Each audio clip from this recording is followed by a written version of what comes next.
Good morning, colleagues. I'm going to call this meeting to order. Bienvenue à la réunion numéro 20. Welcome to meeting number 28 of the Standing Committee on Fisheries and Oceans. Pursuant to Standing Order 81-4 and the order of reference from the House received on February 26th, the committee is meeting to commence consideration of the main estimates 26-27. Today's meeting is taking place in hybrid format according to the standing orders, and members can participate in person or via Zoom. Before we continue, I would like to ask all in-person participants to consult the guidelines written on the table. These measures are in place to help prevent audio and feedback incidents and to protect the health and safety of all participants, but particularly the interpreters. I'd just like to make a few comments for the benefits of the witnesses and members. Please wait until I recognize you by name before speaking.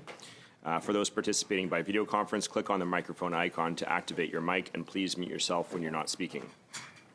And just a reminder that all comments should be addressed through the chair. Pour les députés présents dans la salle, si vous... For members in the room, if you want to take the floor, please put your hand up.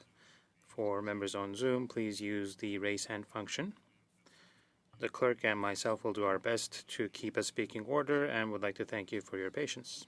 For the purpose of opening the discussion on main estimates 26-27, I now call vote 1 under the Department of Fisheries and Oceans.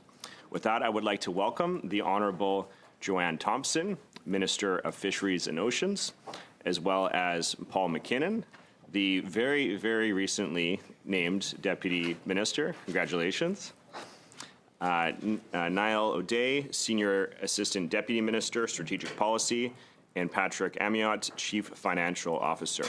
So with that, we're going to start with opening remarks from Minister Thompson. You have the floor for 5 minutes. Thank you, Mr. Chair. It is a pleasure to be here for my 4th appearance at the Standing Committee on Fisheries and Oceans. The 2026-2027 main estimates for Fisheries and Oceans Canada aim to continue to grow our fisheries and drive economic growth in coastal, rural, and Indigenous communities.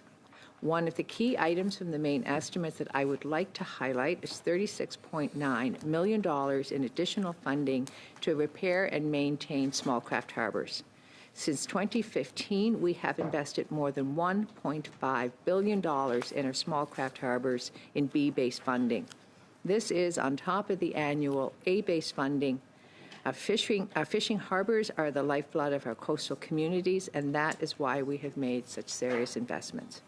Across the globe, people want Canadian seafood. It is the best in the world. It's ethical, sustainable, and the highest quality product.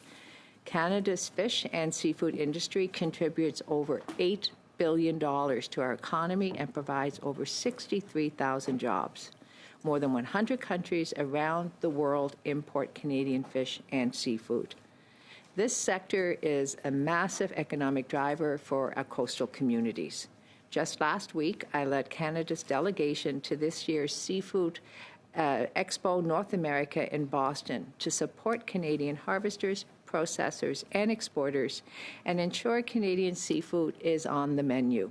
I spoke with our amazing harvesters and businesses about how we can continue to support their jobs and grow our fisheries.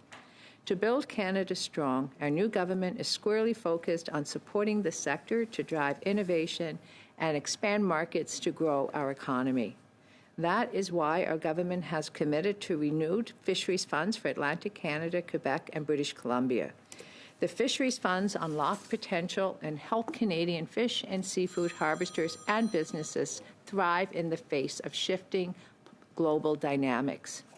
I spoke with my Atlantic and Quebec counterparts in Boston last week to kick off these negotiations, and we'll be speaking with Minister Neal of BC tomorrow to do the same. I hope the work with the provinces I hope to work with the provinces with the goal of building fisheries funds that tackle the realities of the current global landscape and drive innovation, sustainability, and productivity so that Canada's fish and seafood sector is set up for sustained growth. In a rapidly shifting global environment, Canada's fish and seafood sector needs the tools to adapt, grow, and seize these new opportunities. This funding will be critical to the businesses and projects that help drive Canada's fish and seafood sector forward. One consistent comment I have heard in my meetings with ambassadors and most recently in Boston was how impressed global buyers are with the sustainability of Canadian seafood. When our fisheries are sustainable and ethical, it means higher prices for harvesters' catches and both immediate and long-term added value for the sector. It also means our fisheries are there for communities now and for our children and grandchildren for generations to come. That starts with science-based fishery management. When we do rigorous science and make the right targeted investments, it informs good fisheries management decisions and tells global buyers that when they buy Canadian seafood, they can trust that it is sustainable and ethically harvested. Our government's recent work with industry and stakeholders to announce a modern, well-safe gear strategy supports this goal. It adds another tool to give Canadian seafood an advantage to grow our export markets and drive economic growth in our rural communities. Protecting the resource is a critical part of this work. Our government is committed to safe and orderly fisheries. Conservation and protection officers are doing important work to protect the resource and enforce the Fisheries Act. This past season, conservation and protection officers have seized thousands of traps, they have returned tens of thousands of lobsters to the water, and they have inspected dozens of facilities. CNP will continue to have a strong enforcement posture to manage a safe and orderly fishery, and I fully support the work of enforcement officers. Owner-operator inshore regulations are a foundation of fisheries management on the East Coast. My department is focused on strengthening the administration and enforcement of these rules to ensure our fisheries benefit those doing the work and their communities. On the West Coast, we are looking to modernize our fisheries so licensing works better for harvesters, and so the harvesters see more of the benefit from their hard work. My job as the Minister of Fisheries is to ensure we are both protecting the resource and protecting the livelihoods that depend on it. And that is how we build Canada strong. Thank you, and I welcome your questions. Thank you very much, Minister. And with that, we're going to begin our first round of questioning, starting with Mr. Small for 6 minutes. Thank you, Mr. Chair, and I'd like to welcome the Minister and officials to our meeting here today. Minister, in August of 2025, a Clearwater Seafoods vessel, the Atlantic Protector, was caught illegally fishing for scallops in a closed area, 29D, off southwest Nova Scotia. A DFO seized approximately 50,000 pounds of scallop meat, valued at over $1 million. Now, recently, lobster harvesters in southwest Nova Scotia witnessed a Clearwater vessel transferring lobster at sea to inshore vessels.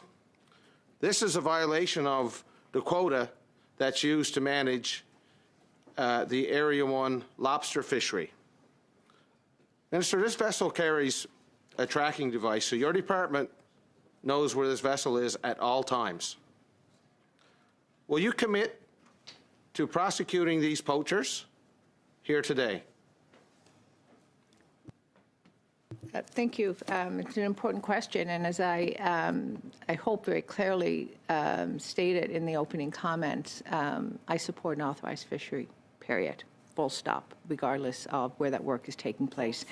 And for the 50,000 pounds of scallop meat by Clearwater. Where's that sitting? Can you tell us that? So obviously, there's degrees of confidentiality in this work. I invite you to ask questions to the officials in the second hour. But I think, as Minister of Fisheries, it's important for me to state clearly that we work with authorized fishery. You can see the work that's happened over the past year to that end, and that work happens Thank you. in multiple areas. I just wanted to make you aware of what was going on in the lobster fishery there in Southwest Nova Scotia, in case you weren't made aware. Now, Minister, a large corporation like Clearwater can evade the law, yet inshore fishermen like the cod harvesters in Newfoundland and Labrador are fined on the spot for simply not being accurate enough with their estimate.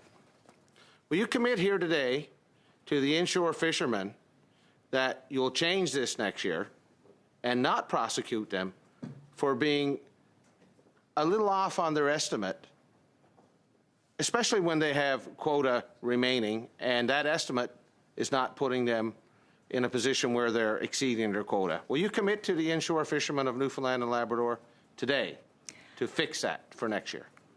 Again, thank you for the question, and I am pleased to clearly once again state the rules are the same across the industry. Enforcement is what we accept, full stop. So, do you consider an estimate that's not up to your department's accuracy standards? Do you consider that a violation of the law? I won't speak to a specific case, and certainly, there is a second hour with officials, but I will again say I believe in authorized fishery, and we are working diligently to ensure that across the sector. Minister, snow crab harvesters throughout Atlantic Canada are at the mercy of a precautionary approach to fisheries management that was supposed to remove peaks and valleys from their quotas from year to year. Now, this has failed, obviously. So will you commit to removing this precautionary approach from fisheries management in a species like snow crab in favor of a more stable management approach? So again, thank you for the question, and I meet regularly with harvesters and the industry. I go back to something that I've said earlier in these meetings.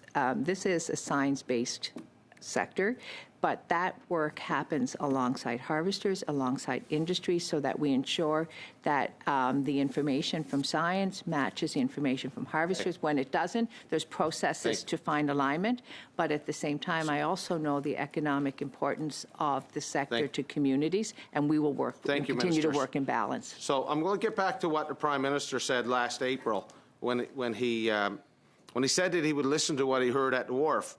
Now, these harvesters are the folks who go out and collect the data in the snow crab trap survey, but that data is being withheld from the very people who go on the water to collect it. So a start would be to provide these snow crab harvesters the results of the trap survey in a complete form that they can understand, and to show them how much of the assessment is relying on what came out of the trap survey, from the catch results, and from the trawl survey. Completely break it down and make it transparent for them. Will you do that, Minister? So I want to actually reassure you, Mr. Small, that there's been a series of steps that we've taken over the past year to ensure that the meetings with industry, with harvesters at department, with my staff are very transparent, they're very open, and intended to remove any barriers in terms of what we share. Okay. That work continues, this is always work in progress in terms of how we ensure we have true dialogue. I've got a question that I want a written response to, Mr. Chair. So, Minister, the Ottawa Citizen reported that 30 soldiers from 3RCR got severe frostbite injuries while training recently in Alaska. Now, the National Research Council has confirmed that sealskin and other fur would provide better protection than the equipment that they have, than the clothing that they have. Could you provide to the committee what you've done, tell us about conservations that you've had with DND and whatnot to create a domestic opportunity for sealskin products that would foster a domestic market at home to help balance our ecosystem in terms of predator-prey relationships. Thank you. Thank you. Thank you, Mr. Small. Yeah, we're over time, so if that can be an answer in writing, that would be much appreciated. So next, we're going to go to Mr. Morrissey for 6 minutes. Thank you, Chair. And I'll begin my question, Minister. You opened with your referencing a subject matter that consumes a lot of time in this committee is funding for small craft harbors. Could you expand a bit more on the difference between the base funding and the additional funding that comes from time to time? Thank you. Yes, happy to answer the question. So the base funding, which is what we are working from at the moment, $463.3 million over 3 years, finishing in 2027, and then the A funding, $90 million. I was pleased to visit your province recently to visit the various small craft harbors and certainly understand that there are many challenges with harbors, not underestimating the impact of weather changes, storms, seascapes, pressure with water level, or wave action. So clearly understand small craft harbors are critical to the industry, and the funding, the current funding continues to 2027. We continue to meet, to dialogue, to look at ways that we can work together to ensure our harbors, which are a lifeblood of the industry, the infrastructures are protected and able to withstand the stresses both from the sector and also climate. Thank you, Minister. And I think it's important for people because often, we push constantly for small craft harbors funding. It's not an East Coast issue. It's a West Coast issue. It's actually an Ontario issue. A lot is spent in lakes. In fact, there was a port in a riding a couple of hours from here that the department would have spent more on dredging than combined harbors in my riding. So this is a piece of it. This is infrastructure that's important across Canada to the north as well. And could you advise the committee how much has been dedicated to SCH in the past 10 years? If you don't have it with you right away, I would appreciate it if you could provide the total between the A base and the additional fundings that have come at a consistent time over the past number of years. So over the past decade, it's $1.5 billion. $1.5 billion? Yes. This is significant. Small craft harbors across the country, coast to coast to coast. We know how important it is. And certainly as a government, we're committed to supporting the harbors.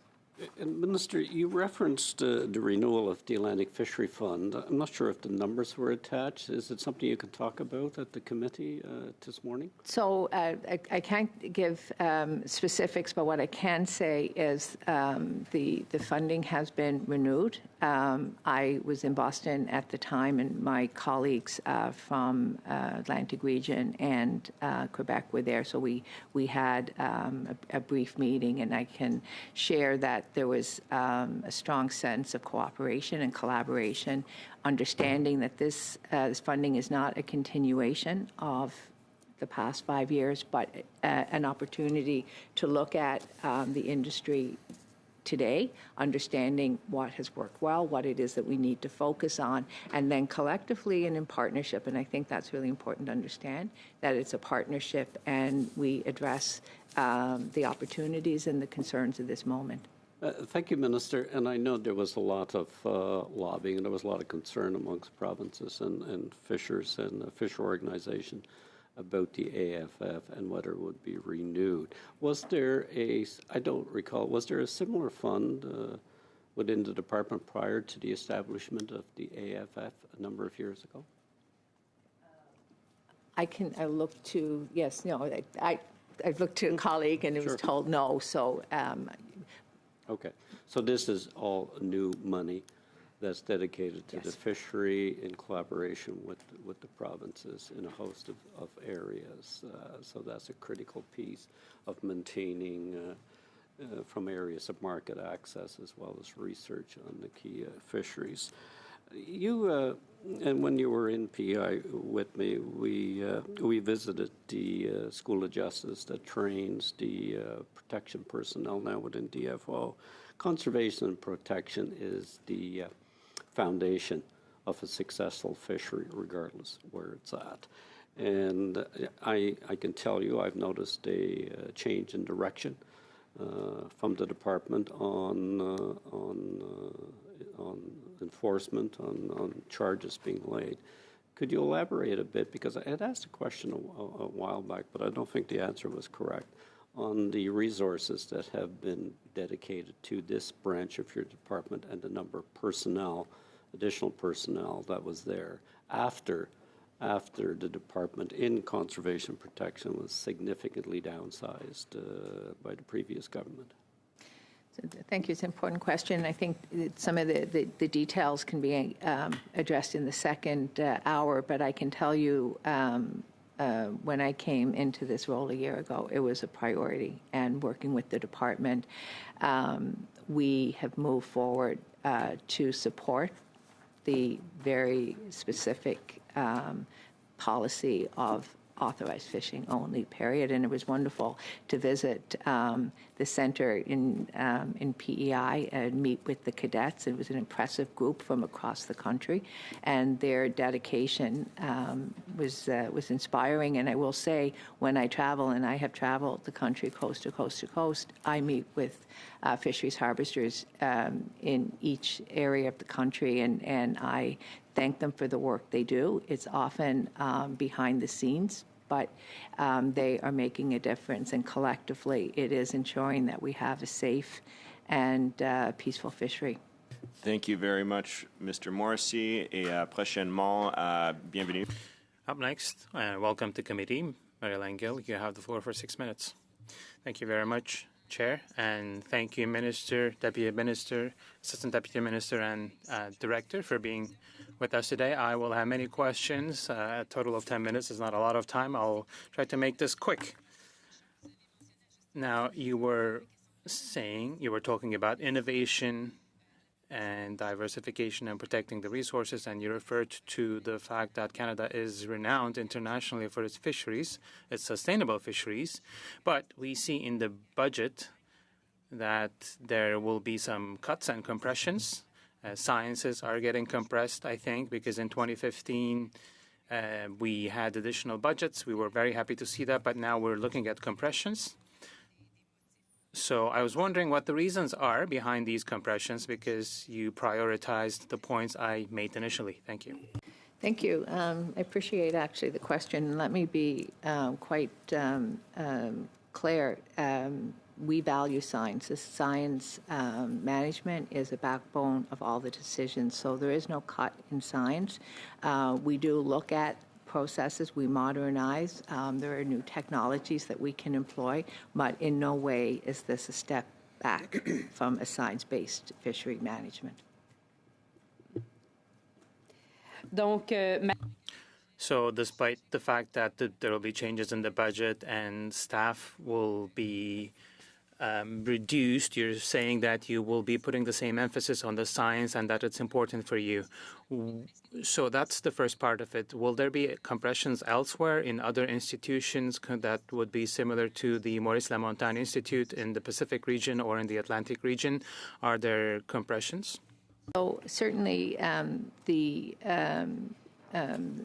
departmental officials that are with me can answer more specific questions, but I don't want to at this point speak to specific HR shifts, but I will continue to reassure you that science-based management in the fishery is a priority, and that will continue.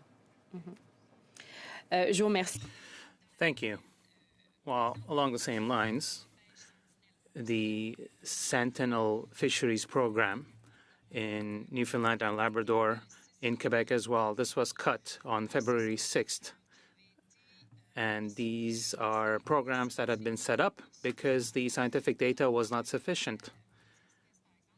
For multi-species, for instance, it wasn't deemed to be sufficient, so a decision was made to cut these programs. On the one hand, yes, we're talking about the scientific aspect of things, but food safety for the population at large and maintaining the economic activity are also key, without which economic development becomes impossible. So why did you decide to go ahead with this decision without consulting with harvesters and relevant associations? Why did you take this action, which has a significant impact? And of course, you are visiting many sites with regard to the fisheries, but this will have particularly strong impacts in some parts of the country. So this goes against the food safety and the scientific aspect of things for populations that are faced with challenging situations in remote areas specifically. So again, I think there's an opportunity to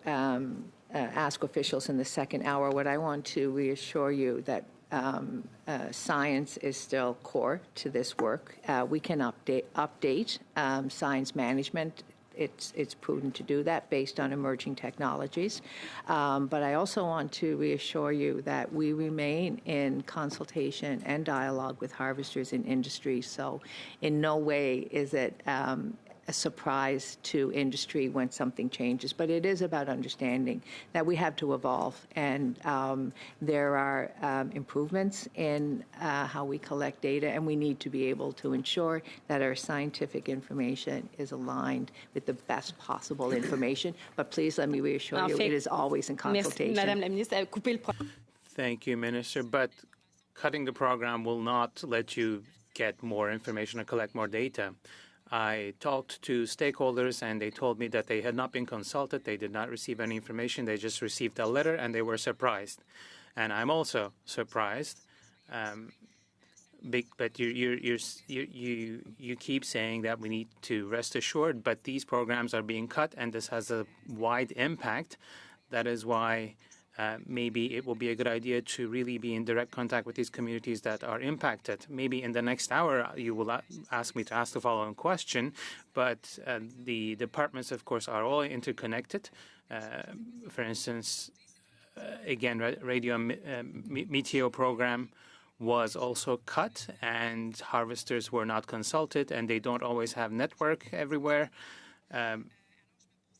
So again, why did you decide to go ahead with this compression without consulting with the relevant stakeholders, without knowing what kind of an impact this could have on them if you were to proceed with this kind of a cut? You might say this is not within your department, but again, this would have required a discussion between the different departments. So what would come in and replace this program, Minister? And again, happy for the officials to be more specific, but I will reassure you again that science is the backbone of what we do. The science management evolves based on emerging technologies. The need to remain in dialogue and communication is critical. I will tell you, I was in Quebec City recently, in Montreal, continued to meet with harvesters from that region. I will be visiting the Magdalens in the next couple of weeks. I continue to visit communities. Processes are in place so people can feel that they've been heard. Happy to have the officials speak to this in the second hour, but certainly relationships, communication are critical, and science is a backbone always in concert with harvesters in industry. So in no way is that being shifted or compromised. Merci beaucoup, Madame. Thank you very much, Ms. Gill. And this is the end of the first round. With Mr. Arnold for 5 minutes. Thank you, Mr. Chair, and thank you, Minister, and officials for being here. Minister, you just stated that you value science, and science is the background of what we do. It's widely accepted that monitoring is essential to the decisions that you make. Minister, Canadians are concerned that by cuts that you've planned for the coming year.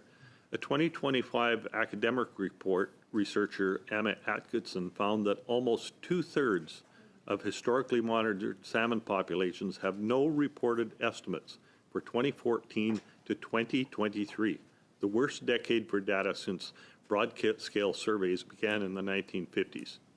And yet here you are slashing more monitoring. This is dangerously reckless.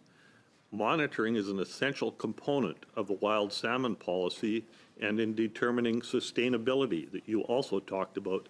The ambassadors were amazed at. So you say monitoring is essential to, would you say that monitoring is essential to your decisions? Why are you, and if so, why are you slashing fisheries monitoring? Thank you. Thank you for the question. And let me reassure you, we are not in any way stepping back from science, monitoring, understanding stock health, but we can. Huge budget cuts. There's huge budget cuts in the monitoring. So, we have shifted to to different types of monitoring, in-stream monitoring, for example, but in no way are we cutting science from the work that we do. But it is appropriate that we evolve. Has your department done comparative analysis of the new and the previous monitoring systems to ensure that the new assessments retain the reliability in monitoring? A question that certainly the officials can address. No, it's a question that you should be able to answer because it's your budget that has made these decisions. I am trying to answer you. What I'm saying to you very clearly is science and science management is the backbone of the work that we do. That is not changing. We will shift and modernize how we collect science. That is what we need to do to ensure that we have the information we need to make decisions. Can you answer whether you've made those comparative studies I just mentioned? The specifics on a comparative study, I will have the official speak to in the second hour, but I will tell you when I receive So you don't briefings. In a specific, You don't know. I receive briefing notes on a regular basis. What we look at is comparative data as part of that evaluation. What I can reassure you is that You just science don't know is today still the because that's what I backbone. asked you. Minister, there are 7,000 stocks broken into 427 conservation units of wild Pacific salmon that require adequate monitoring to be managed. How can Canadians believe you can manage fisheries sustainable while you're eliminating basic monitoring programs? I want to reassure you, we are not eliminating science and science management from But where do the salmon budget stocks. cuts fall then in the monitoring? I think there may be a little confusion in terms of budget, what you mean by budget cuts. What we are seeing happen, and Atlantic Fish Funds are an example, BC Shrift is an example of No, funding. we're talking the entire budget. There's huge cuts in salmon monitoring. So I think it may be a disconnect in what you're saying and what I'm trying to explain to you. There are a series of funding streams that are coming forward. BC Shrift is one that is intended to support management of fisheries, and we will see more of this. So I want to reassure you, this is not about cutting Okay, we're the not work getting that the we're answers doing. that Canadians are looking for. Maybe the way you're So, looking for it. Minister, you say you've balanced science in the decision, but you've prioritized cuts to the genomics program at DFO's Molecular Genetics Lab in Nanaimo that has developed molecular tools now integral to managing risks to protect salmon populations. Why have you made cuts to the genomics program? I'm going to let the official speak to specifics. What I can tell you, which is what I've been saying, is the work of science continues. We need to evaluate where are we accessing the information that we need, modernizing, So shifting. you can't answer why you're cutting the I'm not funding for prepared the to answer genomics to a lab. specific area, but I'm telling you That's that what the we're focus. asking. Okay, Minister, one more very important question on the West Coast. A few months ago, your ministry released its discussion paper on the salmon allocation policy review. That paper contains a proposed removal of the priority public access for Chinook and coho salmon. Another example where you're creating a problem where none exists. Minister, has your ministry completed an economic analysis for the proposed removal of the public fishery access for Chinook and coho salmon? Thank you. Important question. I will start by saying the allocation, the policy came into play in 1999. So appropriate that we review this. There was a year-long consultation process, ended at the end of January. We are still going through that what we heard, and I will have something for you Question coming was, forward. But no decision have you has been done an made. economic analysis? So we're at time. Thank you. So I'm going to have to cut it off there, but there will be another opportunity for questions. With that, I'm going to take the next round, the 5-minute round. Thank you, Minister and officials, for being here today to speak to the estimates. I do want to continue on along the line that a couple of my colleagues had brought up. DFO is facing cuts of nearly 30% compared to roughly 15% across other agencies, and that's excluding the changes from the transition from the Coast Guard to National Defence. And as part of that, there's a 78% reduction in funding for the Salmon Enhancement Program and similar cuts in aquatic species and habitat restoration. And so given DFO's mandate to conserve and protect fish and marine habitats, how does the department expect that these reductions are going to affect conservation outcomes? So, thank you. And again, an important question. What I want to clarify is certainly the cuts reflect changes in the department and the role with Coast Guard, and it was a point in time. So we are seeing, for example, BC Shrift coming forward just days ago. So in no way is the work of conservation, protection, support for the fisheries across the country, coast to coast to coast. No way has that priority shifted. We will see programs come on stream during the next year, but I want to be really clear that the science-based management, the focus on fisheries has not changed. Thank you, Minister. And you mentioned BC Shrift. Beyond that funding, what else could you share with the committee of programming to fill some of this gap? So certainly, once, as we move forward, I will certainly let you know as funding streams come on side. I can't give you specific dates, but certainly we know the work is important and the support for the industry, the BC, northern regions, Atlantic regions, inland, that work will continue.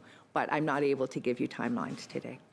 No, of course. I wasn't asking for timelines, but rather with specific programs. But I'm going to move on here. So as part of the CER, the Comprehensive Expenditure Review, DFO is planning to cut 551 full-time equivalents over the next few years. And this concerns me greatly when I look at my riding, where 30 years ago on the Sunshine Coast, there were 6 DFO officials that were working there. And then in 2012, the Conservatives shut down the DFO office that was there. And it's been exceedingly difficult ever since then to actually enforce illegal fishing in that part of my riding. And now there's only one staff person on the Sunshine Coast, and this person is serving in a community advisor role, providing essential work, working with First Nations, with nonprofits, and solving many of the fisheries issues that we're seeing on the Sunshine Coast. But I understand now this person's actually been given notice after working with DFO for over 3 decades. And so with these types of changes, how are we going to be able to ensure that DFO has a footprint on the ground, both to tackle illegal fishing and to ensure that the type of habitat restoration and partnerships can lead to the restoration work that's necessary to have a sustainable fishery? Thank you. And I can't speak to a particular HR issue, but I will tell you that across the country, the work of the Department of DFO happens in regions. 80% of the staff are in regions, and that is not going to change. Particular situation, I'm not even sure if the officials can speak to that, but certainly a question for them. I will tell you that enforcement is a priority across the country and will continue to be a priority. And so, let me reassure you and others in your area that both of those considerations are paramount. They are not changing, but a particular case, no, I can't speak to that. No, that's well understood. And Minister, you brought up the announcement from a few weeks ago about the launch of negotiations for the new fisheries agreements across the country. And you mentioned you are going to be speaking with Minister Neal from BC in short order. But there is some concern across the province about the changing focus of these agreements. BC Shrift to date has been primarily focused on conservation and habitat restoration work, and there is concern that with this new proposal that's going to change significantly. Can you clarify for this committee that is going to be able to remain a potential focus of this agreement if that's in the interest or the request from the province? So actually, welcome the question, and it was only the last couple of days that it was last week when the announcement was made, and very much the framework happens with provinces, with counterparts across the country. So nothing is imposed. So in Atlantic, or in Boston, when I met with Atlantic and Quebec counterparts, it was very much specific to shared understanding of what the priorities would be and how we would do this work together, and I will do the same thing with BC. So it's not imposing anything, but I think I want to just be really clear that it is appropriate to look at a program after 5 years and say, what has worked well? Where did we miss the focus? And then understand a new round of funding is an opportunity to look at very targeted results, understanding that things have shifted. So it is an opportunity for us to ensure we meet the concerns and the realities of regions. Thank you, Minister. Et prochainement, on va à Madame Gill. And then to Ms. Gill for 2.5 minutes. Thank you very much, Mr. Chair. I have a question about exploratory permits with regard to lobster. Of course, these are different companies that are taking on the expenditure and covering the fees for the licenses in Quebec. But harvesters are in a situation where they are fishing in regions where no lobster is deemed to be present. So this might be a budget question, but when you want to develop, economically speaking, the different regions and you want to look after the vitality of the fisheries communities, well, what you need are permits that will allow harvesters to go and do what they need to do, and then to get the resources they need. So, especially with regard to Zone 18, maybe we need zones that are bigger than the 6 we have, because this is causing difficulty to harvesters, and this is known by the DFO. So we need quick changes in this area. So if they want to go to a different location, they don't have the funds and they don't have the resources. So that would be another question. Thank you.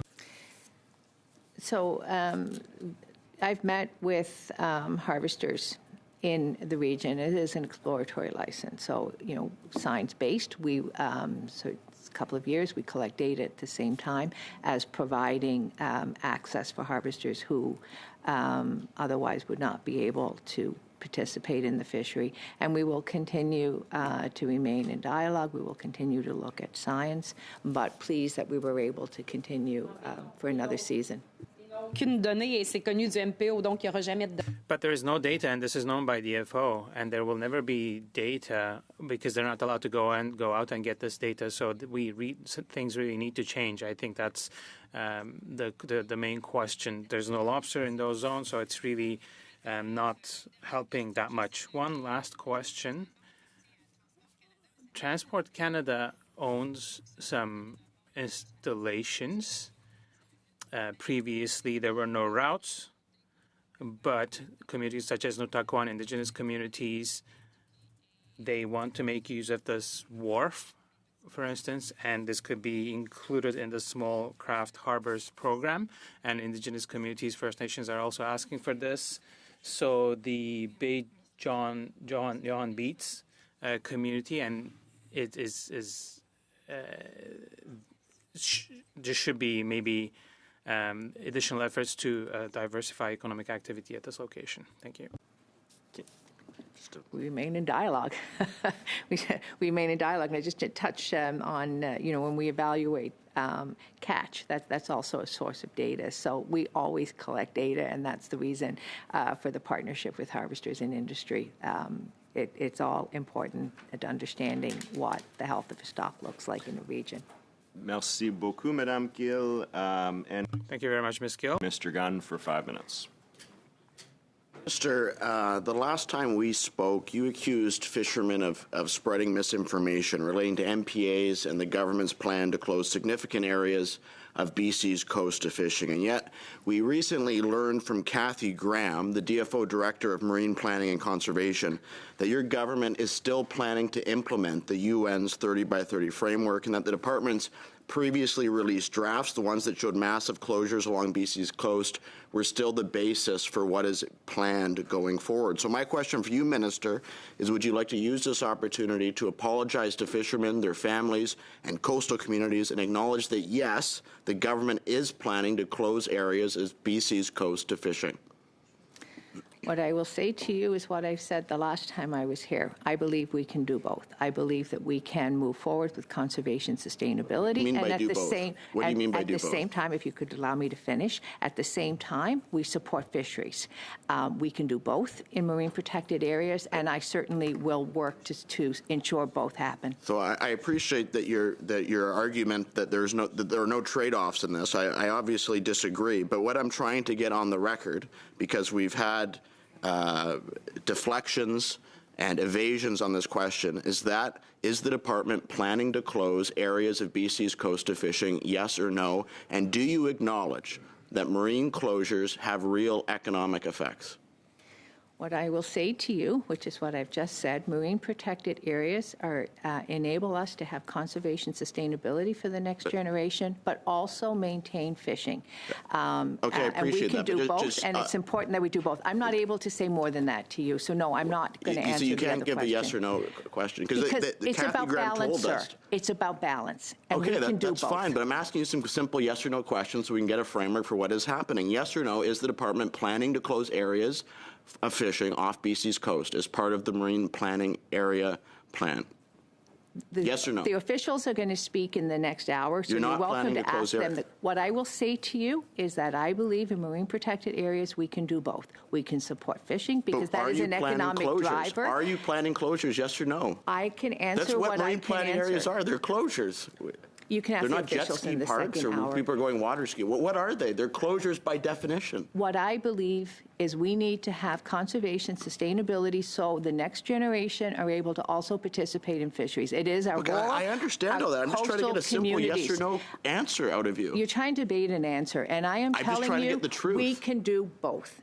And You can do beyond both that, what? we can Close have areas? fishing. We can have fishing activity, and we can also promote Are you planning to close sustainability. areas to fishing on BC's coast? We can have balance.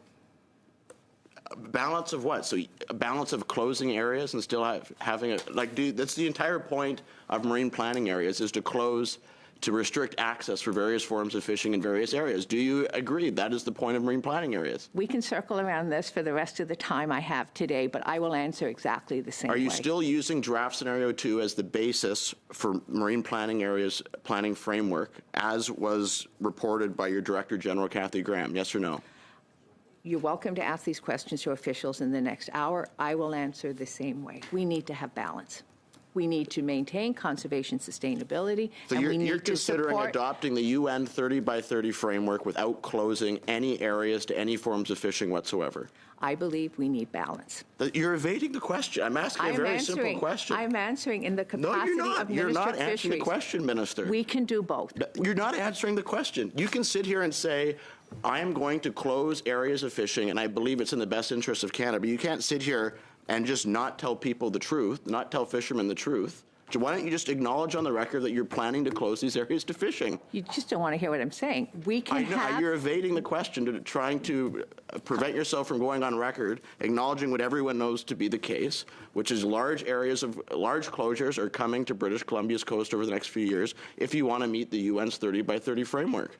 Within a marine protected area, we can honor fisheries, and we can also protect and conserve for the next generation. It is balance, and I believe in balanced no approaches. fisheries are going to be losing access. You're not going to. Prawns are going to lose 30% of access on the Central Coast, as per DFO's draft scenario 2. I believe we need to stay at a table. We need to always remain in communication, answering and the we que- can I mean- have balanced approaches. You're not answering the question. Fishermen deserve the truth in this country. Just level with them of what the government is planning to do, or if you don't know, say that too. We will move forward with balanced approaches. Thank you very much, Mr. Gunn. Next, we're going to go to Mr. Connors for 5 minutes. Thank you. Thank you, Minister, and thank you, officials, for coming out today. My first question is going to be around the use of artificial intelligence and digital. As part of the 15% reduction, DFR is saying that we're going to leverage artificial intelligence and other digital tools to modernise Canada's fisheries management system. Can you elaborate on that? What type of artificial intelligence and what digital tools will be used and how they will be used? So thank you. It's a good question. So, for example, e-logs that we're seeing on the water, which really helps us understand science, catch management, that's a form of digitalization. And I think it's incredibly important when we understand that the markets are changing. We need to diversify. Having data from harvesters, and it links back to the need to ensure that we understand what harvesters see, because they do have knowledge that's incredibly important. But e-logs help us see that in real time. It helps inform science, and it helps with certifications that strengthen our ability to diversify market access. So my second question to that would be, have you heard any concerns from fishers about the introduction of artificial intelligence, digital equipment? I know last year when it was introduced in Newfoundland, some lobster fishermen were concerned about having to use e-logs. Change is always challenging, and certainly I visited a number of wharves and had direct conversations. I know officials were there as well. We learn each year how we can strengthen processes going forward. Also, I know that there were some challenges with the technologies being ready. And again, it's part of how we learn from one year to the next. Technologies evolve quickly. We will, I'm sure, be ready for this season, and it was in Newfoundland and Labrador, but parts of Atlantic Canada. It's important that we have access to the data that informs science, that allows us to have the information we need to strengthen market diversification, the price that harvesters and industry receive for our products. We know we have a world-class product. I heard that over and over in Boston.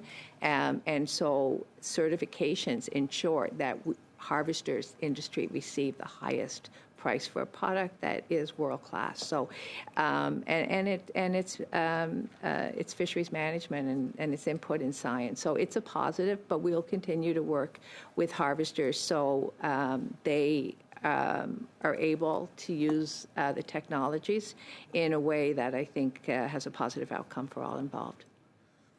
Minister, I also want to give you an opportunity to give an update on where we're to for the recreational food fishery in Newfoundland and Labrador. We did the survey, and many recreational fishers are anxiously awaiting what the outcome will be.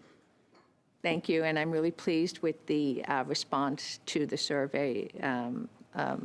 Just off 2,000 or 10,000 people participated. It's really significant, and 95% of those were from Newfoundland and Labrador. 96% had participated in the fishery more than 2 times. So really good information. We're still working through that data. It will be out, obviously, before the season would open. And I just want to reassure all concerned that the information we heard or we received will help inform the decisions going forward. From fishers in my recreational fishers in my area, that they'd like to know as early as possible. So I'd really urge you to get that out as quickly as possible. Minister, you mentioned you visited the Boston Food Show, and I know that you're working with other departments to open up markets around the world, I guess. Can you elaborate on a little bit of how that work is going and what new markets will be opening up? I can tell you very clearly, it was obvious to me that the world wants Canada's seafood. We have a sustainable industry. The fishery is economically sourced or ethically sourced, and there is high demand for our product. And it's on all of us to work together to ensure that we have the certifications that many of these new markets want, and those certifications result in the highest price for the industry and for harvesters. But I am optimistic about the opportunities for markets around the world. We obviously still work to ensure the markets that we have remain open, but it's prudent on us at the same time to continue to expand. Much, Mr. Connors. Just looking at the time here, Mr. Arnold. Point of order, Mr. Chair. It's concerning that the minister has repeatedly said that she can't answer questions, and yet that's what she's here for. Parliamentary functions with fundamental conventions that include ministerial accountability. Mr. Chair, I'd ask you to remind the minister that her duty to uphold the principle of ministerial accountability. Chair, I'm not sure if that's a point of order. The minister has stated that no science will be cut. That's not a point But the of order. current lead of the genomics program in Nanaimo has been given notice that his position will be. Mr. Chair, this is debate. This is not a point of order, Mr. Chair. Mr. Arnold, I hear you, but this is not a point of order, and we would like to get a little bit more questioning in here, so there will be a short additional round here. But with that, I'm going to do 3 minutes and 3 minutes to wrap this up. Just when we started a little bit late, Mr. Small, you have the floor for 3 minutes. That's okay, Mr. Chair. We're on a first-name basis. But, so my question to the minister is on the Sentinel cod surveys being cut this year due to cuts in the budget. The Sentinel cod surveys in Newfoundland and Labrador and Quebec, which have been a tool in understanding where the rebuilding processes were over the years, are now being completely eliminated. And it's understandable on the Labrador coast and on the northeast coast and the east coast of Newfoundland, where these stocks are pretty much in the healthy zone. But cod on the south and the west coast of Newfoundland and in the 4R portion of Labrador and 4R ST and in Quebec and the Maritimes, these stocks are portrayed to be deep into the below the cautious zone. So why would you cut a tool that you've relied on, that's been proven over time to be a great help in knowing the health of these stocks? Why would you cut that in areas where the stocks are below the cautious zone? Thank you for the question. It's interesting, and I appreciate your acknowledgement that cod stocks, health of the cod stocks vary around the province, because that wasn't reflected in a recent private member's bill. But what I will say to you is we are committed to robust science. It is appropriate that how we collect data shifts based on modernizing the scientific tools available to us, but in no way is it a step back from solid science management.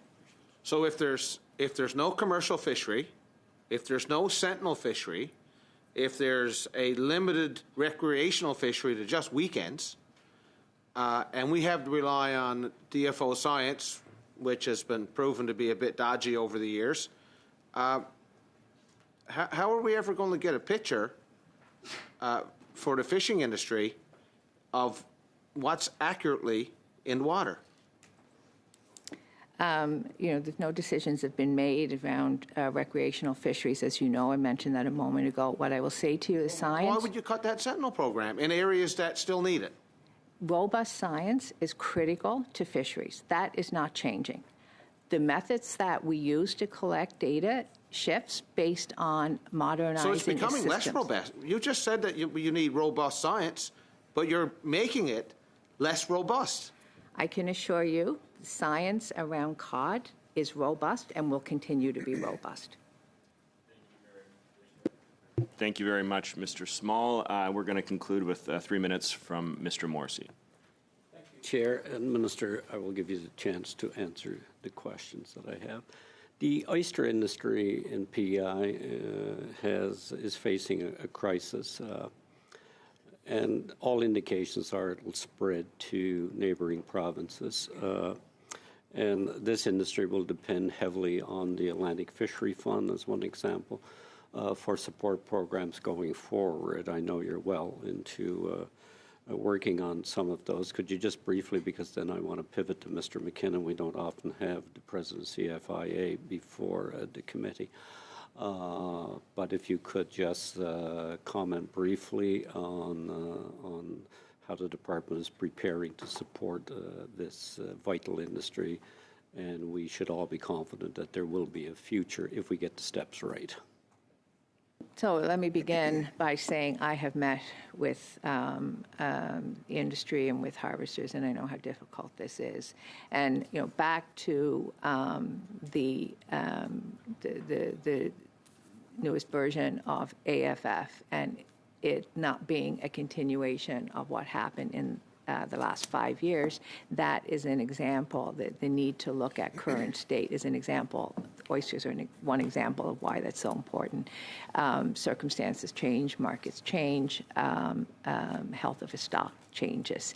And so we need to be able to ensure that the funds, the supports are there to meet the concerns of industry and harvesters. And so in fairness, yes, oysters are an example of work that we need to do to help the industry recover from where they are, understand why this has happened. The work of research is an important tool here, but we're here to work with them.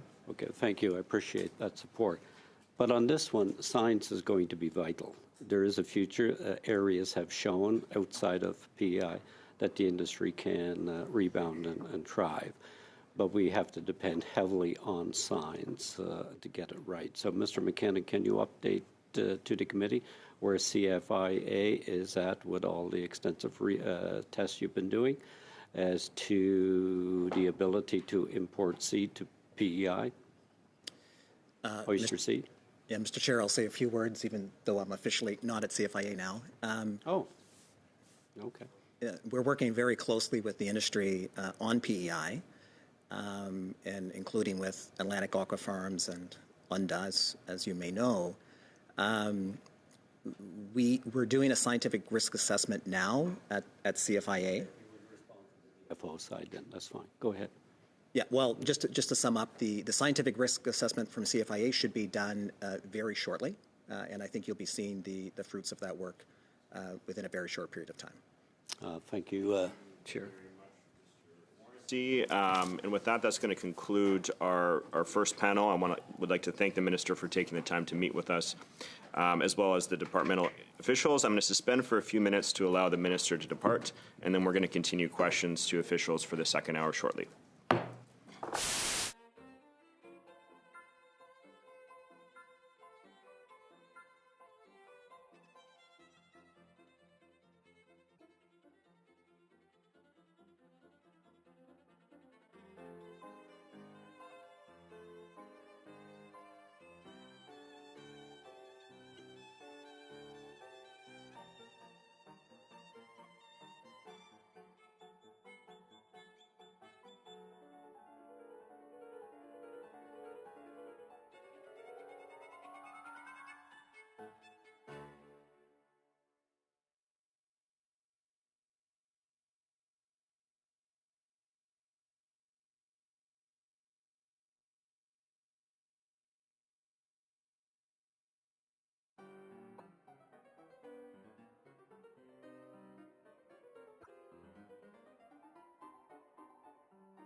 Started again here. So welcome back. I want to welcome our new witnesses to the table here. We have Joanne Gara, the Assistant Deputy Minister, Ecosystems and Ocean Science, Jennifer Sachs, Assistant Deputy Minister, Aquatic Ecosystem, Peter Lambertucci, good to see you again, National Chief Enforcement Officer, and Mark Waddell, Director General, Fisheries Resources Management. And before we continue, I just would like to flag for members, we are going to, before we finish today, we are going to vote on the main estimates. But with that, we're going to jump right back into the order that we were. On va continuer avec le prochain. We'll continue with the next member. So, Ms. Gill, you have the floor for 2.5 minutes. Thank you very much, Chair. I'd like to thank all of our witnesses for being here with us. The minister was saying that there was going to be no compressions at the Maurice LaMontagne Institute, no cuts to the scientific aspect of things, but the Maurice LaMontagne Institute is going through a rough patch, and it's been in the media, especially in the different regions, with the positions that are being cut. So if you could let us know about the cuts and compressions that will take place orally here right now, if possible, if not in writing, at this institute. I think the number is 20. 20 positions will be cut. Cutting in these positions, it represent cuts in the sciences. So would you agree with that? Thank you. Merci. Thank you, Chair, for the question. Just to underline what the Minister said, the idea here is that we continue with our robust investment in the sciences. The method of doing scientific research could change from time to time, the methodology we use. Mr. Chair, does that mean that cutting scientists' posts, is that going to improve things, because you're changing your way of doing things? I mean, cutting jobs, is that a way of modernizing and improving things? That's the question. Thank you for the question. Well, from time to time, you need to redeploy the talent you have to do things differently. I will turn to my colleague for more information. Maybe they can talk about our investment in the sciences. In fact, my question only has to do with the 20 positions that are being cut. I don't want to get the same answers given to us by the minister with regard to investment in the sciences, because this represents cuts and compressions for me. So does that mean that the people who are let go from this institute, are they being employed or deployed elsewhere? I don't know if you are the right person to be answering the question, but thank you. Merci pour la question. Thank you for the question. Speak to a number of different things. Certainly within the department, we were asked to look at our expenditures as part of the government's expenditure reduction exercise. And so that included all aspects of the department, as well as the Institute Maurice LaMontagne. I can kind of give reassurances, as the minister did, that science continues to be an integral and critical part of the department. And so we were very sensitive to how we made those cuts, specifically to science. I would say generally how we focused those cuts was in looking at opportunities to either modernize our work, to stop or to wind down activities while we felt that that program had achieved its objectives, or we felt that there were other data sources available to it. And that applied to that facility as it did to others. In some cases, that meant we were simply winding down activities, and that did have impacts to staff. In other cases, it did mean that we were able to align staff to key priorities within the department. So in some cases, it did mean they were moved into other activities within their roles. Est-ce que ce serait possible d'avoir par écrit les tenants aboutissants? Sorry, Ms. Gill, but your time is up. I know it goes quickly, but you will have another opportunity to ask questions. We're going to go to Mr. Arnold for 5 minutes. Thank you, Mr. Chair, and thank you to all the officials. There's quite a group of you there this morning. I was appalled at the minister's inability to answer questions this morning, and she repeatedly said that there would be no cuts to science, and yet we see significant cuts in science programs, in habitat restoration programs, the salmon enhancement program. How can you say there will be no, how could the minister say that there would be no cuts to science when we see all of these cuts across different levels of this department? Mr. Chair, for the question.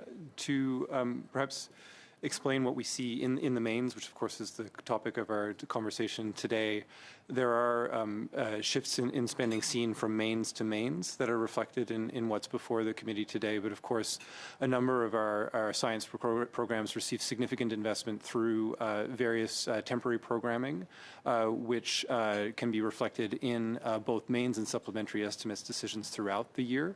So that there are differences mains to mains does not necessarily reflect the full balance of decision making with respect to science investments to be made over the course of the coming fiscal year. Okay, so these were temporary programs, but the genomics lab was not a temporary program, is that correct? The genomics lab has existed for some time. I can affirm that. So the minister said there would be no cuts to science, and yet the lead at the genomics program at that lab in Nanaimo has been given notice that they would be terminated. How is that not a cut to science?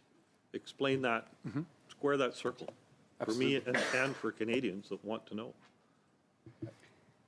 Thanks for the question, and certainly understand the sensitivity given the importance of science to the portfolio and to the department. I would say that the minister is very correct in sort of her statement in the sense that science remains a critical part of the department. That said, we did have to make decisions within the program as to how we align those resources within science. And so in some circumstances, that did mean that we have to realign activities based on key priorities. You're not explaining why the lead of that very important program has been cut. That is a science cut. If the lead of the program is terminated, how is that not a cut? Explain me how it's not a cut.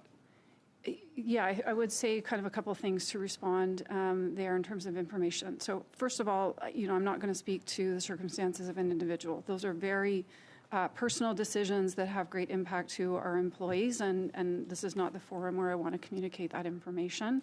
But I would say generally, as we do in all times within the program, we have to do our best to align our resources with the government's key priorities. And so in some cases, that did mean that we were winding down activities to focus our resources on the key priorities within the sector. Okay, I want to go back to a specific question that the minister, I want to go now to a question that the minister said you would be able to answer, and that was when I asked if you're doing comparative analysis of the new monitoring methods versus the established methods that have been in place for decades to ensure that the new monitoring methods would be reliable. Yeah, I'll maybe speak to a couple of things. So thank you certainly for the question. So I'll say right off the bat, we use a variety of different techniques to gather information in support of science assessments. Monitoring is an important component of science assessments, and that will continue to be the case, and it will take many different forms within the department. I don't have the specific data that you're referring to, so it's difficult for me to respond to that.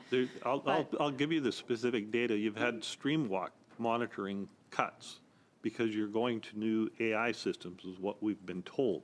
Have the comparatives been done between those two programs? Because we've also heard about the shrimp trawl sector on the coast, on the west coast, that the DFO test vessel refuses to adapt their catch net to one that would actually work. So because they're told they can't use that because that's not the method that's been used for 30 years and they don't have comparative analysis. Has comparative analysis been done between the new proposed programs and the existing programs? Simple question. Has the analysis been done? Yes. If not, you can provide it in the answers, in a written response. So I'll go back to your earlier question related to monitoring. Monitoring is and will remain a component. My current question is, has the comparative analysis been done? If you can't provide that now, say so and provide it in writing afterwards. If you could just provide a short answer, because we are at time. Monitoring is and will continue to be an important part of the program. It's difficult for me to respond without the data in front of me. But that is a normal part of our science activity to review how we do our business and to identify whether or not there are more modern ways to conduct that activity. Thank you very much, Mr. Arnold. Next, we're going to go to Mr. Morrissey for 5 minutes. Thank you, Chair. Possibly whoever wants to answer the question can. How much has the department grown over the years comparatively, and when you isolate the Canadian Coast Guard, which has been removed from the department, so the overall budget would look down substantially, but Coast Guard has been transferred to DND. When you isolate it out, how has the department's budgets grown over the years? Perhaps I'll turn to my colleague, the Chief Financial Officer, to address the question. It's a rapid math to do, given the substantial portion of the department that the Coast Guard does and has represented. But perhaps, Patrick, if you want to speak to it at a high level. Thank you for the question. Being relatively new here as the CFO, that's historical information. I do know that the amounts have grown. DFO has grown, excluding the Canadian Coast Guard, but I'd have to provide you with some information. That's fine. Yeah. If you could provide that back to the committee, I would like to know over the past 10 years, 10, 11 years, how the budget of the department, excluding Canadian Coast Guard, has changed. So thank you for that. My next question, I'm going to have a number of questions for Chief Lambertucci. Chief, you've been on the job now for about not quite a year, correct? Just celebrated a year, February 17th. Oh, well, congratulations. Thank you. Chief, from now you've been there for a year, what is the greatest challenge confronting the protection branch of DFO? There's a number of challenges. I think the fact that everybody wants us everywhere. I think, this is about people's livelihoods. So that is a definite challenge.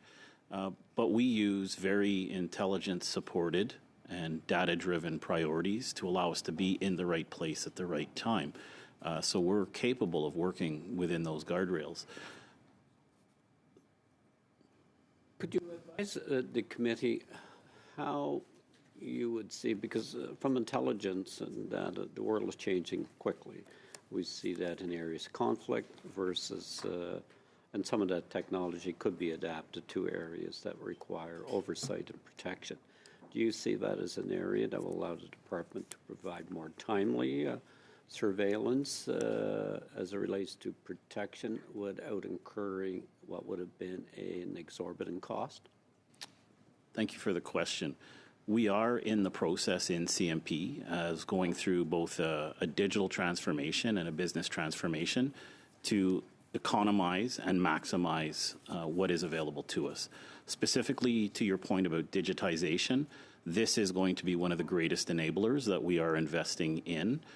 We have a very fixed 3-year strategy to invest in digital tools that will both enhance officer safety, but also discover a number of economies moving from the labor-intensive paper to the digital tools that will be required to allow us to put extra boots on the ground and boats on the water.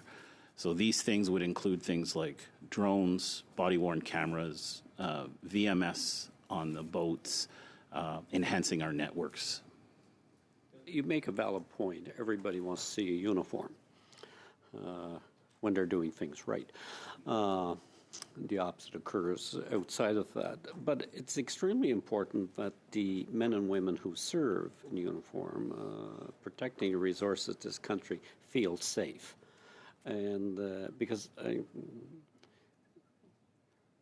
their ability to do the job can only be done when they feel safe.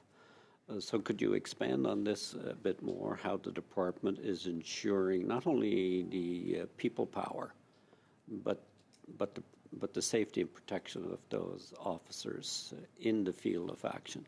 Thank you for the question. Officer safety is the number one priority, regardless of the situation that we are faced with. We implement a number of tools for that. It starts at the very foundational level at the Atlantic Police Academy in terms of the type of training they are provided over their 19-week period. There are very specific tools that we've implemented for officer safety This includes hard body armor. This is body-worn cameras. Drones can be used as an officer safety to do triage and reconnaissance of areas.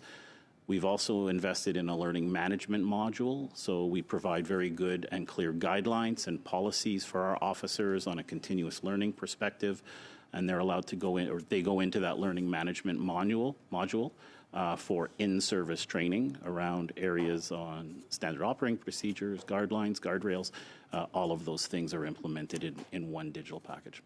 Thank you very much, Mr. Morrissey. So that's going to complete our third round. We're going to start the fourth round with Mr. Gunn for 5 minutes. Thank you, Chair. First question for you. The first time that I chatted with the minister, which is getting close to 9 months ago, I think, I asked her about the vague transition that the government was promising to impose on BC's salmon aquaculture industry, the details of which were unknown and unclear. She said at the time that certainty and a decision was coming soon. It's now nearly April. There is still no decision and no certainty. Workers are being laid off. Investment decisions are being put off, and individuals who rely on the industry to feed their family and to pay their mortgage are worried sick about what the future may hold. When will we get some answers on what this so-called transition will be, and what assurances can you give to those currently working in the industry? Thank you for the question.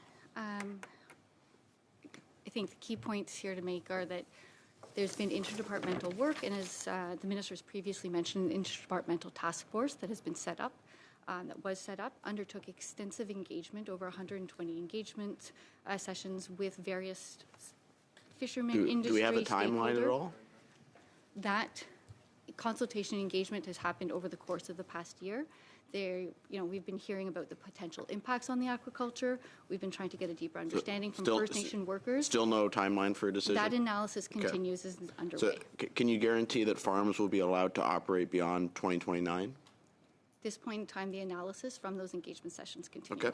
Okay. Thank you for your bluntness. Second question for you. In British Columbia, as I'm sure you all know, salmon carry very significant cultural, environmental, and economic value to First Nations, to recreational, commercial fishermen, and an important component of rebuilding and maintaining these salmon stocks are hatcheries all up and down the coast of various sizes, many of which rely on volunteers just as much as they do their limited private and public contributions. For example, the Powell River Salmon Society has been one of the most productive hatcheries on the coast despite having no increases in federal funding in more than 40 years. I'm now told that they are being told by DFO officials that their very limited but essential funding is now at risk in light of the very significant cuts coming to the department. I recently wrote to the minister about this, who graciously replied, but noticeably did not commit to preserving funding for hatcheries, such as the one in Powell River. Can hatcheries that have served wild salmon, the environment, and their communities so well, and with so much success, expect cuts in the upcoming budget? And if so, how deep of cuts are we talking? Thank you for the question. As I noted in response to an earlier question, there are a series of items that are reflected in Maine's other questions around programs that have received longstanding temporary funding in the past, in some cases remain to be made and will be reflected in further decision making, and if so, in future estimates. So as far as you know, no decision has been made relating to the funding of individual hatcheries? To my knowledge, yes. Okay. And another question, I know we're jumping all over the place here, so I appreciate you staying with me. This year, the International Pacific Halibut Commission set Canada's halibut quotas at historic lows, down more than 7%, and yet the American allocation remained unchanged. Why is that? Turn to my colleague, Mark Waddell, for that. Thank you. Those negotiations did prove to be challenging for Canada. I admit that for sure. A reduction was necessary based on the science advice. Unfortunately, an overall reduction, you mean? An overall reduction, coast-wide reduction, was in the cards based on the scientific advice that was provided to both Canada and the United States. But why did all the reduction fall on Canada and was it not split evenly? Because those proved to be very challenging discussions with our American counterparts. Did they threaten Canadian access to their seafood market? They did indeed. They did? Yep.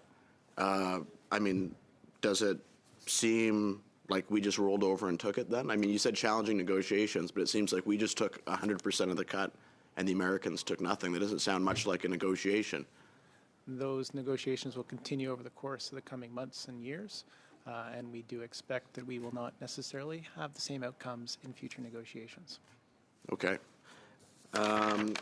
Another question, we talked a little bit about, obviously there's a difficult financial situation at the department and the whole government. About 9 years ago, the government set out on this initiative, 30 by 30, to create a massive network of marine parks. Nearly a decade later, the only thing that's been created, as far as I can tell, is a lot of uncertainty in the industry for fishermen, their families, and coastal communities. Do we have an estimate on how much has been spent on this initiative to date? I don't have that in. Thank you for the question. I don't have that information right now, but happy to provide it in writing. Okay. Thank you very much, Mr. Gunn. Next, I'll take the next 5-minute round here. I do want to pick up on a line of questioning from my colleague, Mr. Morrissey here, just about the use of drones in the work of fisheries enforcement. And I think, I've certainly experienced in my riding not having the access to people on the ground as much, or on the water rather. I was hoping you might be able to speak a little bit more about how these tools are being used on the West Coast as well to enforce illegal fishing. For the question. When fishery officers aren't visible, it doesn't actually mean they're not engaged in doing their enforcement, monitoring, and inspection work. And drones is a great example of that. That work is taking place on the West Coast in the Pacific region.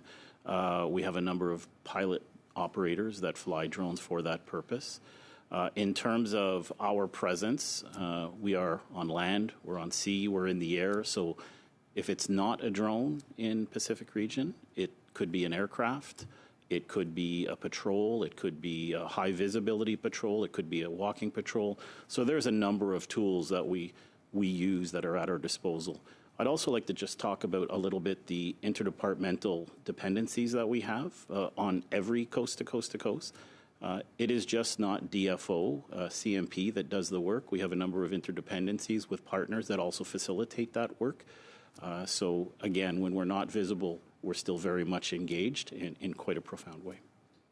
Very much. Next, I'm going to switch gears here.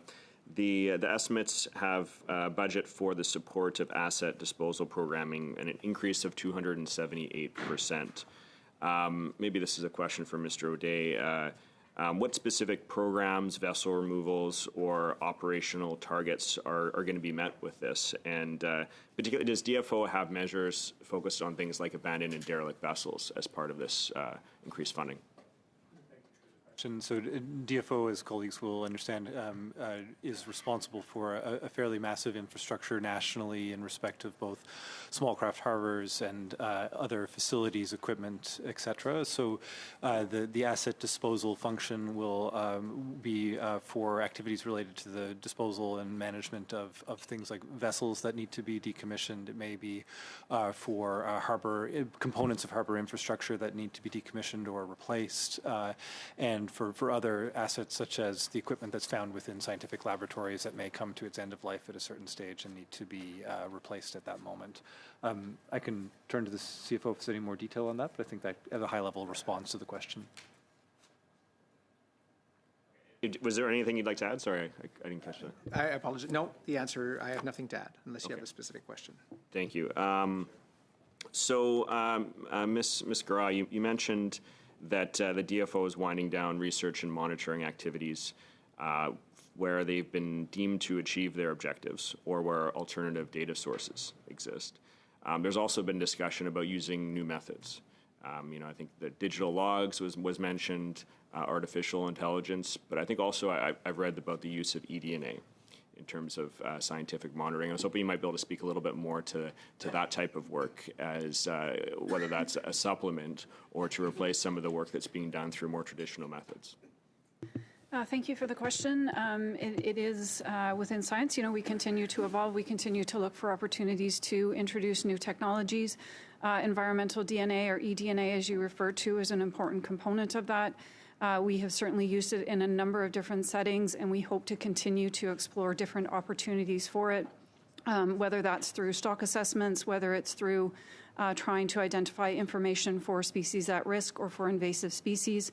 There are a lot of different scenarios where we can use that technology to take very micro amounts of DNA that might be available in the ecosystem to try to amplify that information and try to use that towards some of the information that we assess within science, whether that's stock assessments, as I said, presence of invasive species, or to try to get a sense of whether or not there are loss of species through species at risk. So that's a technology that we will continue to explore and invest. Artificial intelligence, as you referenced, is similar.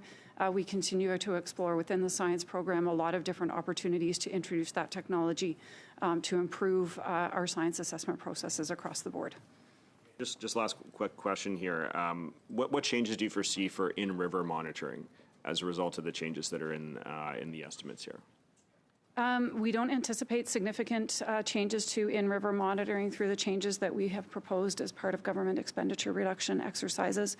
As the minister articulated when she was present here, I think the key message is the core functions within science will be preserved. But that said, we continue to look for opportunities to better align them with priorities and to look for opportunities to implement new technologies. So sometimes that may mean a reprioritizing of activity or a shifting of resources towards them. Thank you. Next, we're going to move. Prochainement, on va à Madame Gill pour 2 minutes. Ms. Gill for 2.5 minutes. Thank you very much, Chair. I have a follow-up question. Maybe you won't have time to answer all of these questions, but you can also answer in writing. With regard to the Maurice Lamontagne Institute, for the regional offices of DFO, there's already a lack of resources. So sometimes maybe they cannot be as efficient as they want to be. They cannot scale things up, and a lot of people are on sick leave, and it is tough in terms of it being attractive, especially in and around my riding, but in also other fisheries communities. So what are the impacts? Because there are cuts at the Maurice Lamontagne Institute.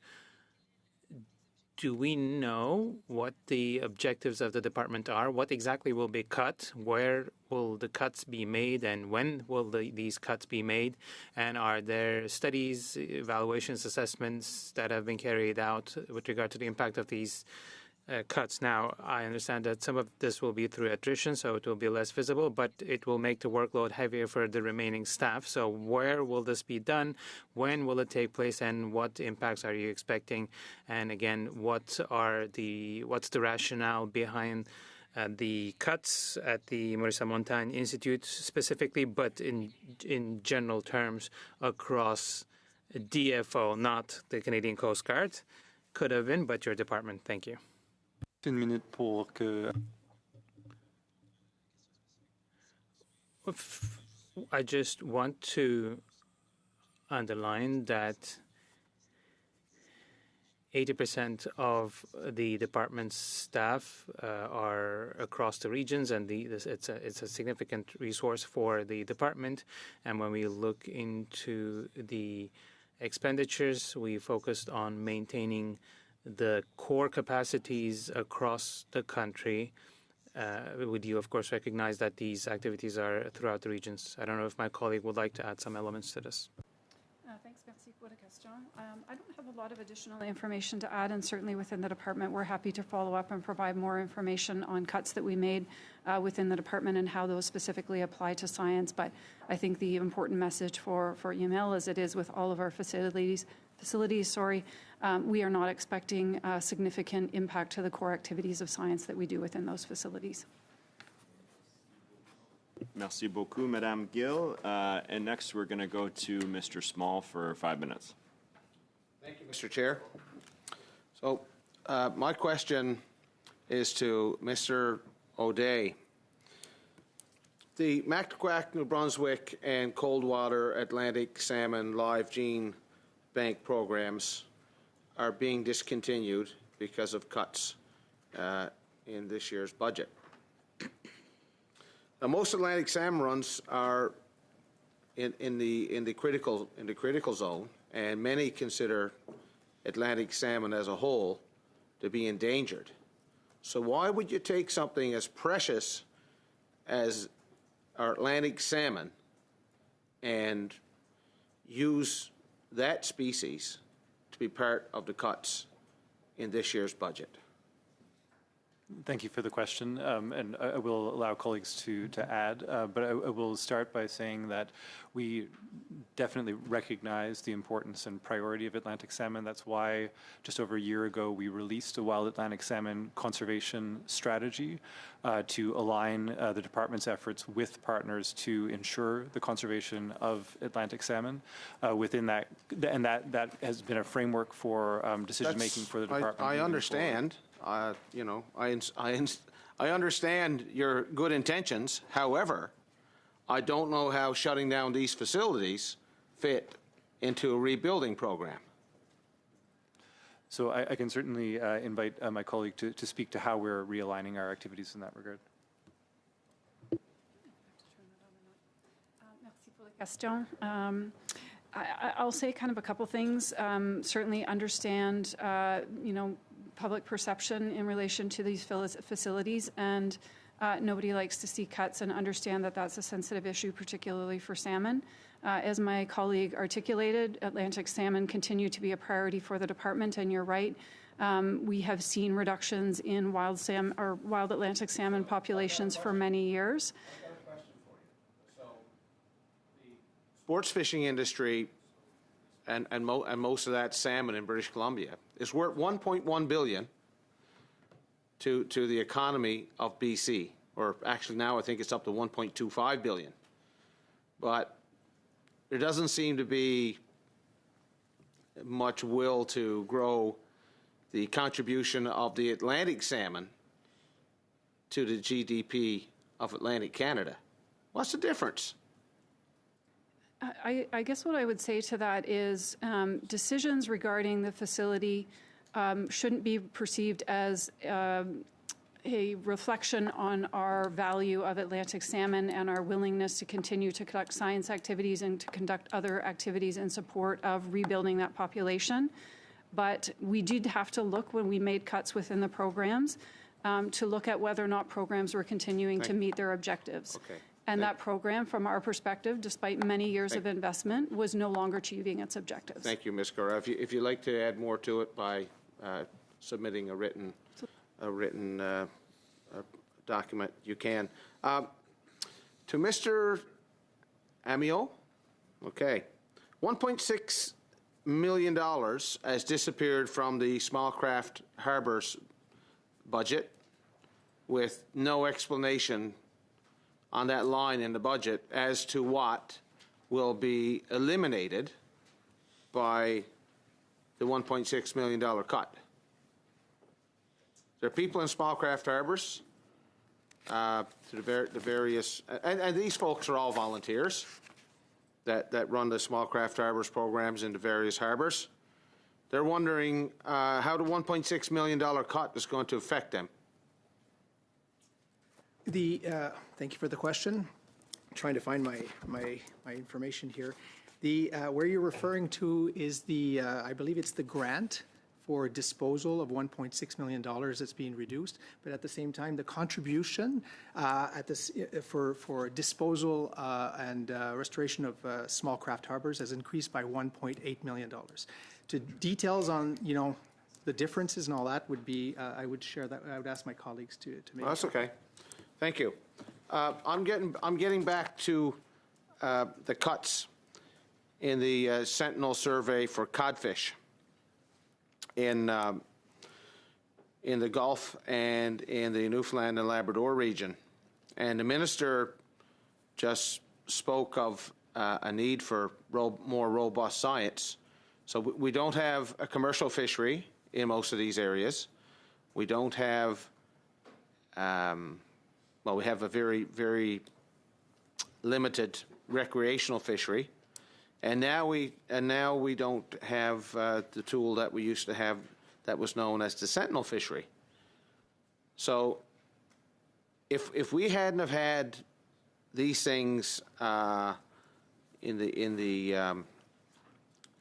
the last few years in the northern cod, stakeholders would have never known that the northern cod population was exploding. So why would you take away that tool? And I guess this goes to Mr. O'Day as well. Why would you take away that tool when you're only looking at a handful of areas? You got all of eastern and northeast coast of Newfoundland and Labrador gone from the program, so it must be nearly cut in half, I guess, of what it used to be. Why would you take away that necessary tool in zones where cod is deep into the critical zone in a lot of cases? So I'm afraid I'm going to have to jump in here. We're well over time. So, Mr. O'Day, if you'd like to provide an answer in writing, that would be appreciated. But with that, we are going to go to Mr. Cormier for 5 minutes. Merci, Monsieur le Président. Thank you, Chair. First question. I know that the Canadian Coast Guard has now been transferred to the DND. But as you know, the Coast Guard plays a key role when it comes to the snow crab season, which will start soon in our region. Even though the Coast Guard has been transferred to DND, do you still have close contacts with them to make sure that these operations are underway? When I look out, I can see some activity, but when it comes to icebreakers, the small ones and the medium-sized ones that are supposed to be active in this region, are you in close contact with the DND to make sure that all of this is taking place? Thank you for the question, Mr. Chair. I just want to reassure the member, we absolutely work in close collaboration with the Canadian Coast Guard so that the enforcement activities, fisheries management, and other activities continue. Also to support the activities of icebreakers and the opening of the fisheries. So all that collaboration is taking place between the two departments. Are the same amounts awarded for the contracts with regard to these additional vessels? If the Coast Guard vessels are not available, are these contracts, do they still exist when the transfer happened to the DND? Yes, Mr. Chair. The idea here is to assure the continuity of these services unless there's a need to make some changes in the future. Okay, great. Now, in the last couple of months, Nova Scotia, the government of Nova Scotia has introduced some measures with regard to illegal lobster sales, and New Brunswick followed suit last week to fight against the illegal sale of lobster. I think it's in the range of 10 to 30% of lobster sales that are not declared. Did your department participate in the drafting of these measures with the government of New Brunswick and Nova Scotia with regard to the strategy? Did you give them any recommendations? Did you communicate any comments? Because there are fisheries agents on wharfs who come into play. Could you maybe explain to us why these two provinces have taken these initiatives and not us? Well, I'll hand it over to Mr. Lambertucci, but we're happy to see that these investments are being made by Nova Scotia and the provinces in general, but I will hand it over to Mr. Lambertucci. Thank you for the question. Very active participation, and I too am quite excited to see New Brunswick and Nova Scotia come on board with the extra resources for the illegal and authorized sales. We had a policy level committee at the ADM level, regional director generals, and a number of our provincial counterparts. And I chair an interdepartmental working group for the operational level that includes Atlantic Canada in terms of how we will operationalize these resources coming on board. There are discussions taking place as soon as this week on what potential joint operations can happen. But we are very much looking forward to having the extra capability and capacity to look at this. In the interim, CMP has spent extra time at processor and buyer facilities, and we are already engaged with the provinces on that level. Okay, thank you very much.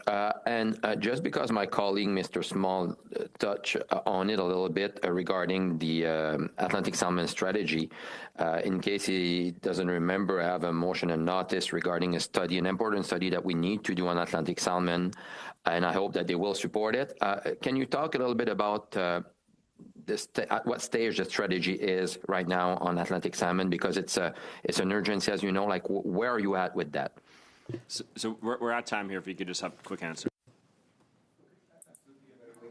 We continue to invest actively in support for Atlantic salmon, including most recently $1 million investment made within the past year on additional research and collaboration with partners, and look forward to being able to bring forward more activities in the coming months. Thank you. Thank you very much, Mr. Cormier.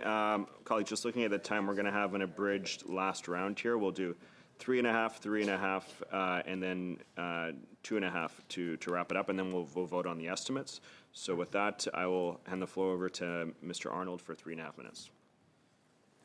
Thank you, Mr. Chair. I'll turn to Ms. Garat again for this one. DFO appears to be cutting key components that are key to the recovery of the wild salmon on the West Coast. The Genomics Lab in Nanaimo, the Salmon Enhancement Program, and certainly not the least, habitat restoration. Some cuts will mean that habitat staff managing an area that is twice the size of Vancouver Island will be managing that area from 500 kilometers away.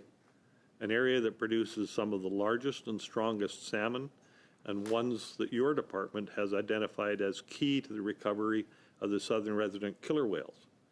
Can you explain how it can be cost-effective to move habitat management staff 500 kilometers away from their work? So some of that I can respond to, some of it my colleagues may be able to respond to.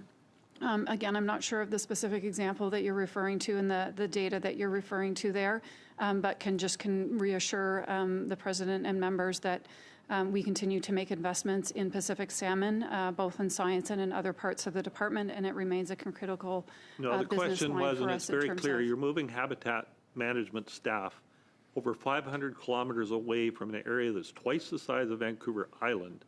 You're moving them 500 kilometers away from that. How can that be cost effective when they would have to travel to do their work? Yeah, as I said, colleagues may have additional information. I don't have any specific information to provide on that example, but happy to follow in up. writing, then please. Mr. Gunn has asked that I can turn some time over to him in this round as well. Yeah, just really quickly, a follow-up. Earlier this year, the Canadian government acceded to American demands and threats and agreed to significantly reduce our shared halibut catch by 7.2%, while Americans reduced theirs by approximately 0. Who in government was responsible for agreeing to this capitulation, and how does it line up with the government's overall elbows-up approach to trade negotiations with the United States? Certainly, that decision factored into the broader relationship we hold with the United States, and it is one of multiple variables that will continue to influence. Who was responsible for it? At the end of the day, the decisions are taken by the officials on the floor, on the ground, of which I was one, and we ultimately report back to the minister and seek approval of that decision. Was the fisheries minister okay with that decision? Did they support that decision, or did they direct that decision?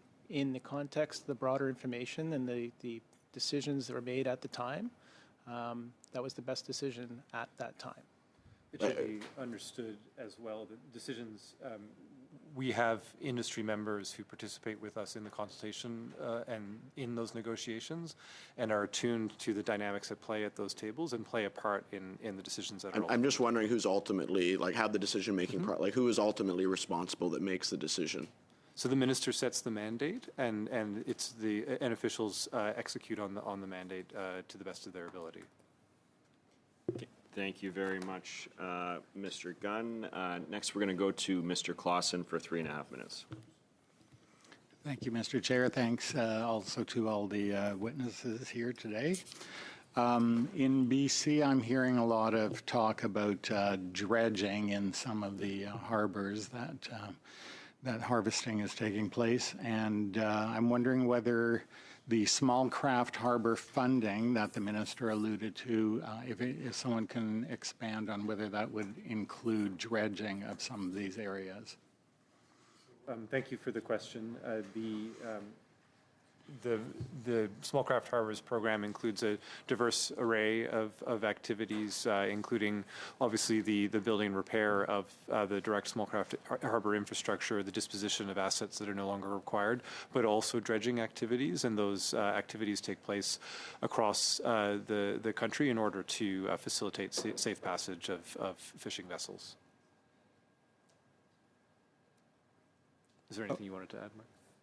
Sorry, I thought you were raising your hands. You were taking your glasses. No, nothing to add. Mr. Lambertucci, in BC, again, there's quite a bit of news media right now about southern resident killer whales and keeping the distance from any boats or anything coming closer to that. I'm just wondering if you can tell us how you intend to monitor that.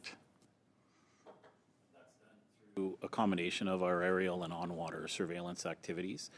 We do work very closely with our departmental colleagues when we know that the resident whale population is near, and we are on water quite frequently when those issues are taking place. Thank you very much. And to Ms. Guerra, we've talked a lot about cutbacks and so on. I wonder if you can talk about efficiencies of merging certain programs. Are there any specific programs that you're referring to, or just sort of more generally within the science program? More generally within the science program. Yeah, we didn't do a lot in terms of merging of programs within science. What we did do is look at opportunities to wind down activities if we didn't feel that a program was achieving of its objective, or it had achieved its objective, or where there were other data sources available for it. But we did really look at opportunities to realign staff to key priorities. So there were some circumstances where staff were working on certain activities and where we repositioned those resources to focus on other activities. And I would say that was kind of the primary area of focus rather than sort of specific merging of programs. Thank you very much. Sorry. Okay. Maybe I'll just take this last minute here. The DFO has cited conservation as a basis for recreational fisheries restrictions, particularly where Fraser 5.2 Chinook are concerned. And at the same time, we're seeing significant reductions in funding for the West Coast salmon programs, including habitat restoration. And just given the Science Advisory Report 2025-16 and the continued importance of Fraser Spring and Summer 5.2 Chinook as prey for southern resident killer whales, how does the department justify reducing the conservation-related funding while continuing to rely on conservation concerns to support fisheries restrictions?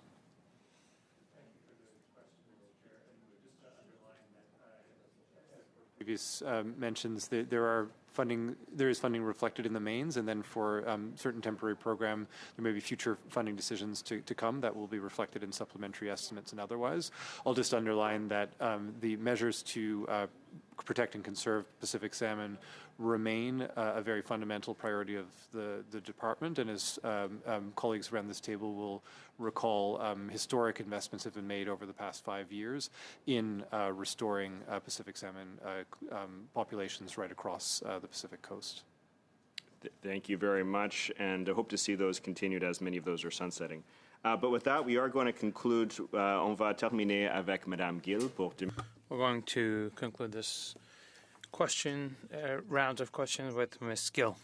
Thank you, Mr. Chair. I'm surprised by this last round coming to the block, but I have questions, of course. So my colleague Alexis Deschênes was thankful to the Minister for having extended that program, but with regard to the indicators that were used to calculate the amounts, the percentages, it appears to be around 10% for Quebec. So are the indicators the same everywhere? What are these indicators, rather, is the question. And we talked, rather, the Minister talked about the seafood show in Boston, the communication with the Americans that we need to innovate and diversify our offering. So in the Fisheries Fund, could there not be an additional amount, or is there not any allowance for these innovation efforts? A lot of our colleagues also talked about this in Boston, and Americans keep talking about the tariffs. It's not a done deal, so we need to maybe predict the future a little bit. And also, depending on the indicators you use, when you think about the weight of the fisheries in Quebec in terms of revenue, could that be recognized in terms of the percentage in the Fisheries Fund? We would, of course, need to see the exact numbers. And those will be my three questions on different topics, but interconnected. And once again, thank you for providing information to us in writing if you don't have time to answer all questions. Thank you for the questions. I'll do my best to answer the questions. With regard to the Fisheries Fund, we are happy that this program is being continued, and the Minister reached out to Mr. Martel, her counterpart, and they had exchanges in Boston as well. So the investment in this fund is a shared investment. It will take discussion between ministers to come up with the exact funds and the exact amounts. With regard to innovation, the fund aims to support innovation, of course, and innovation that opens up new international markets. With regard to the product ranges we could export to meet the needs of consumers in other countries. So it's definitely within this context that Quebec fisheries are key. The innovation of the industry and the harvesters in Quebec, I think, represent a good opportunity in terms of supporting the industry. Thank you very much, Ms. Gill. And with that, we have finished our second panel. I would like to thank all the witnesses for being with us today and for answering our questions. We dismiss our officials here so that we can take care of voting on the main estimates.